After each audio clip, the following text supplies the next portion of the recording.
to cut our mortise for our mortise and tenon joint. On the shaded area, I want to make sure that this is lined up with where the chisel bit is going to be going down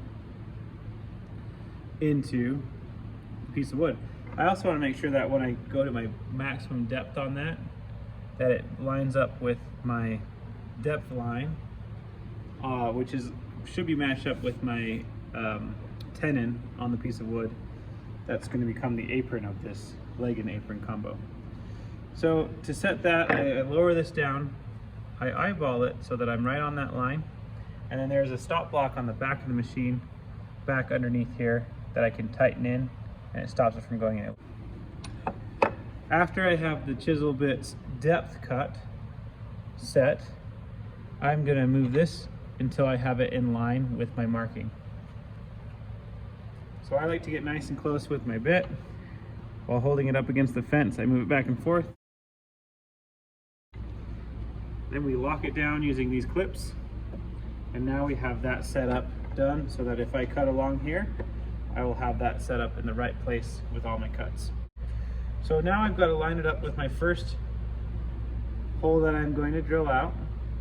And so I want to eyeball it the best I can so that the edge of the chisel is going to line up with my scribed line that we did with the marking gauge.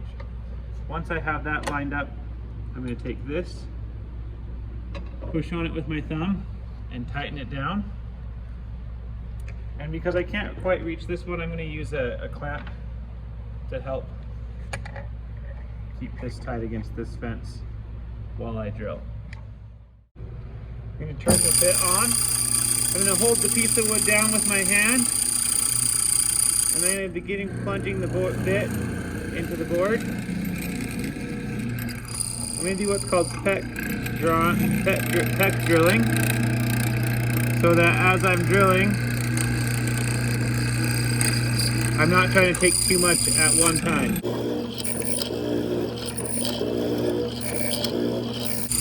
So I got my first hole drilled in there now. I'm going to turn the bit off, let it slow down, and I'm going to take this clamp off, make it so I can slide this over by releasing the other clamp. I'm going to make it so that I have a little less than the size of this square in between where I just drilled and where I'm going to drill next. And the reason why you want to do that is if you try to drill a square right next to your previous mark and you have air on the side of the chisel and wood on the other side, it creates an uneven amount of pressure and heating that will permanently ruin this bit. And so you always want to make sure you have wood on all four sides, or at least on the opposite sides of your cut while you're cutting. So with that set up, I'm going to get that nice and tight in its clamp. I'm going to add another clamp, again because I only have one clamp that's working for me right now. And then turning the bit on, I will do the same thing again.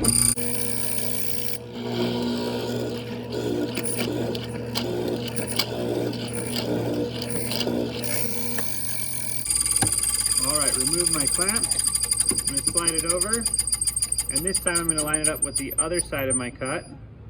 And so this is another critical cut where I've got to make sure that I have it lined up with my scribe line, which I've darkened in with pencil so it's easier for me to see. So really I'm looking at this corner and I'm trying to make it line up with that line right there. And I feel pretty good about that, so I'm going to go ahead and lock this back in place, add my extra clamp for extra strength.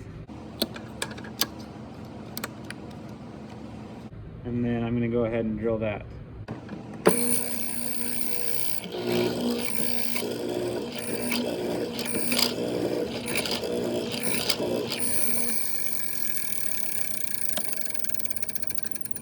Then I'm going to slide it over, line it up with the piece that I've left behind, and now I'll have wood on two of the sides of the bit and air on the other two, and that'll keep the bit from bending or being warped by the difference in heat and friction.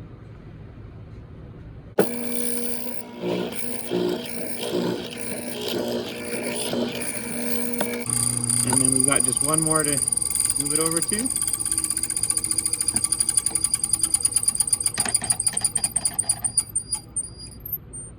Line that back up. attach my clamps again.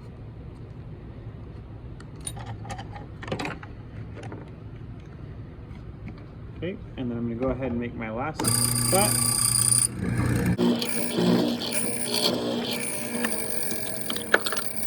And that is how you drill out a mortise for a mortise and tenon joint. So that's half of the joint.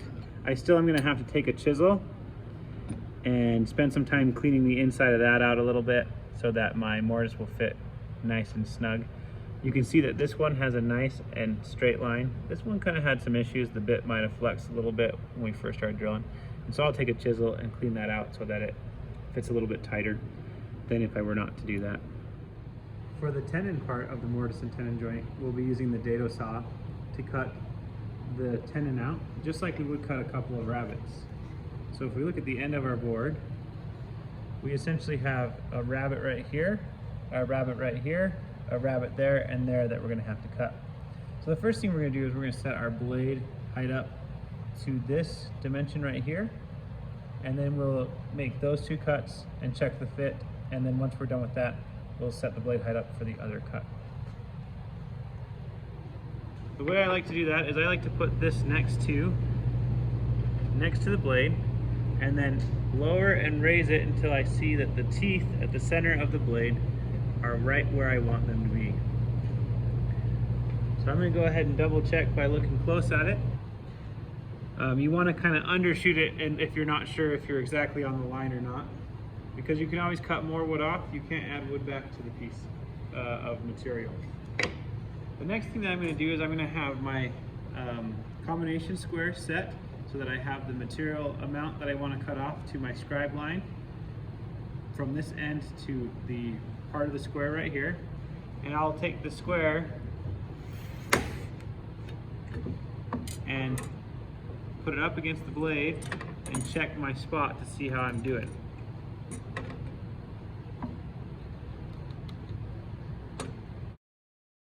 Looks like I'm pretty good there. I've got the two setups that I need for my first two cuts made, and I can go ahead and make that now. Again, using the miter gauge, just like with the rabbet, I'm going to go ahead and make that cut.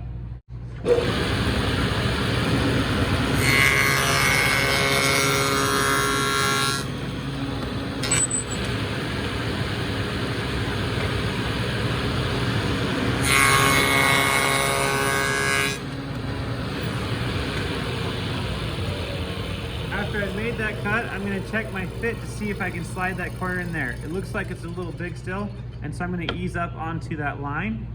And now I'm only going to be cutting the very tip of it until I have the very tip of it fitting, and then I'm going to cut the rest so the whole thing fits inside there.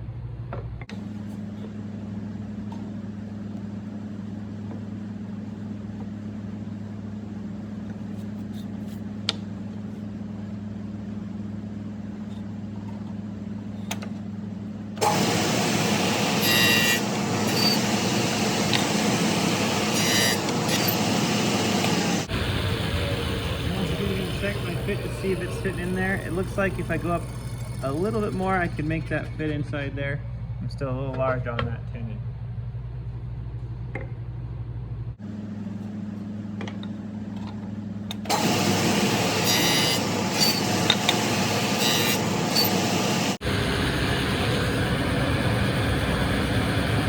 That's a little too much play, so I'm going to back off that just a little tiny bit. And make my final touch.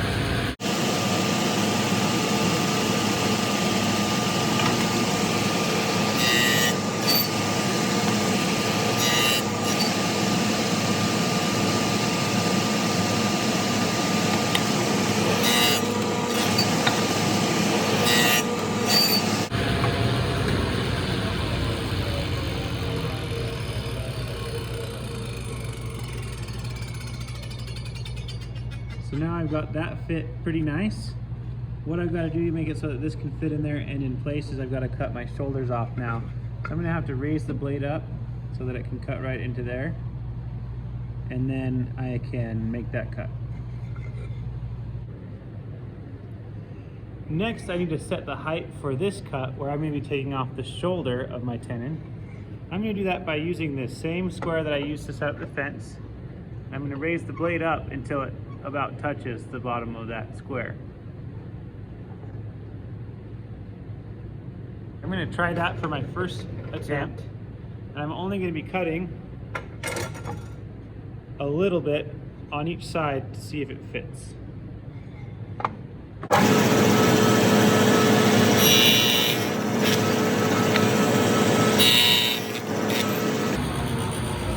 Just like I did before, I'm going to check my fit this way, and it looks like I'm still just a little too big.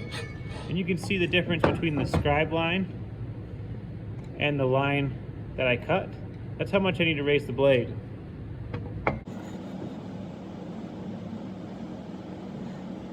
Let me go ahead and try that again on the end.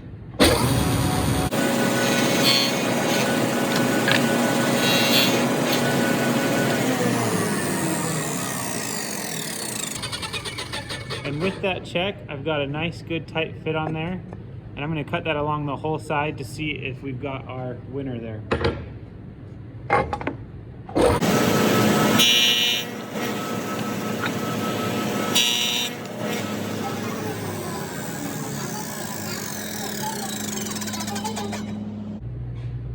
So now with that cut, I've got it so that it's going to fit inside my mortise. And I would make sure that it fits nice and tight. And it looks like I need to clean a little bit of that mortise out with the chisel, so I'm going to go ahead and do that real quick, and then we'll check the fit again. So using a bench vise, I'm going to place my piece that has the mortise on it inside that vise, and I'm just going to tighten it down just slightly. Just like that, and then I'm going to be using a chisel and a mallet to clear out the bottom of the mortise as well as the sides. So I'll take it like this and also pound on it like that to clean that up, and that's going to make it so that this slides in there a little bit better.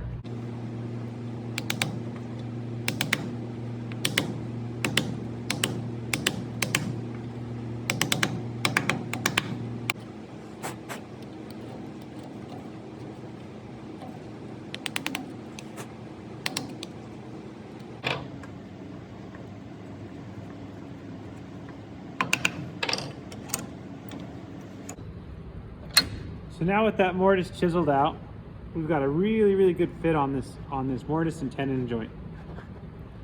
So we've got that space where it's going to enter into, just like that.